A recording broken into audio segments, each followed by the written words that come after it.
Good morning, ladies and gentlemen. This is Mrs. Rest here. Today we're going to be taking notes about Alexander the Great.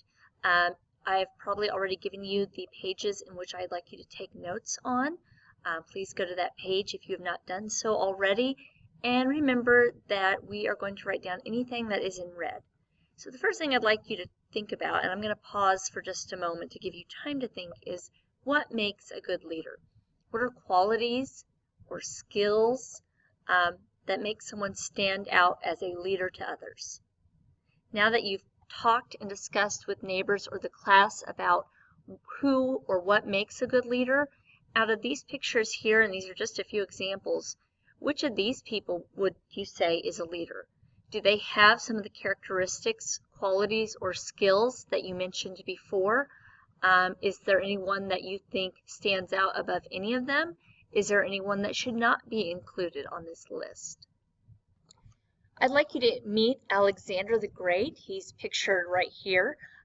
He would fit the description of a leader most likely.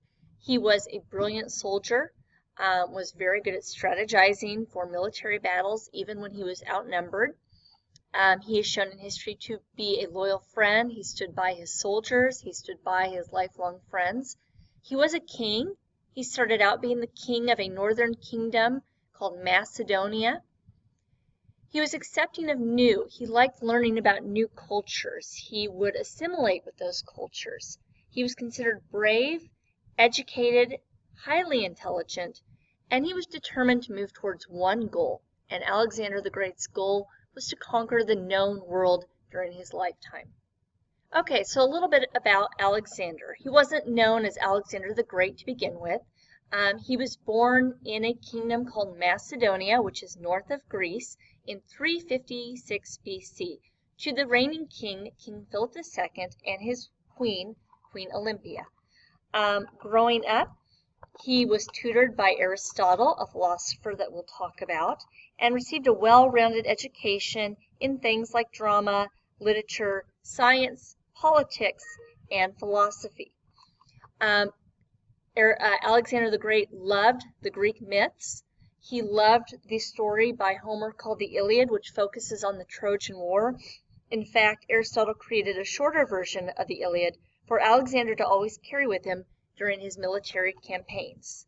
Alexander became a soldier very early on in life. He began at 16 to go into his first military campaign with his father, and he helped his father defeat Athenian and Theban armies.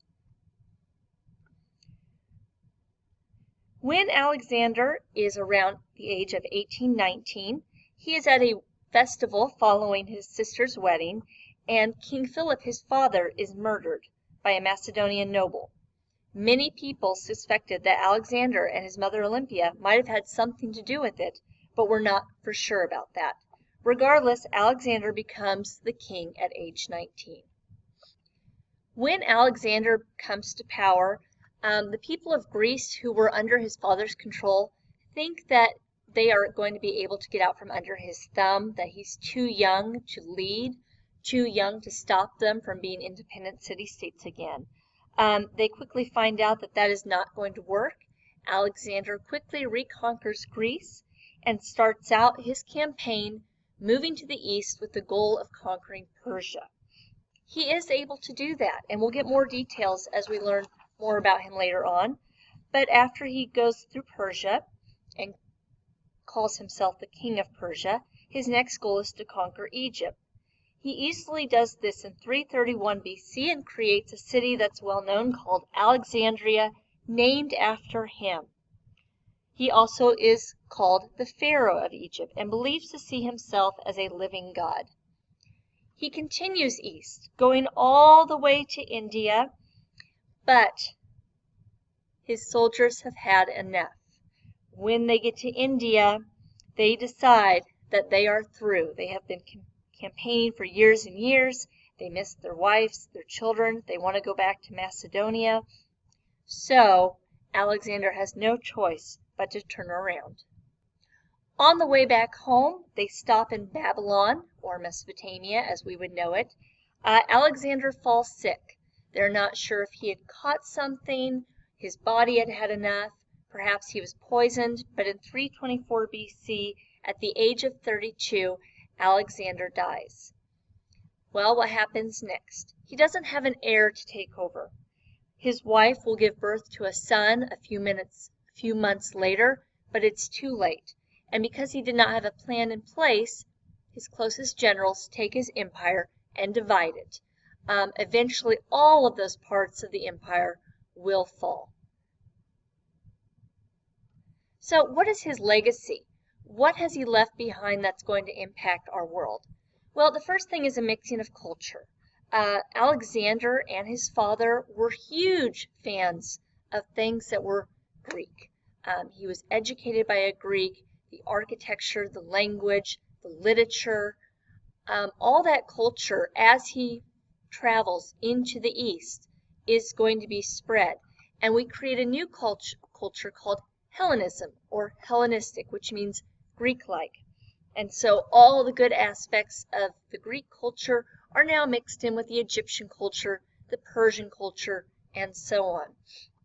As he moves east, he also founds many cities, and a lot of them were named after him. He comes up with a common currency or money, common language, Greek, which unites people as we know. All religions were tolerated. People were brought together who had been enemies for centuries under a giant umbrella that we call Hellenism, the idea of spreading Greek ideals, thoughts, and culture. We have goods going back and forth from east and west. We have knowledge and ideas spreading from the east to the west. These are all good things, and it leads to advancements overall. Now, this is just a quick survey of Alexander the Great. We are not done at this point. But it does give you a general idea of why this person would be important to history today. So we're going to move on with details. Make sure you have everything in red, and we'll get going. Thanks.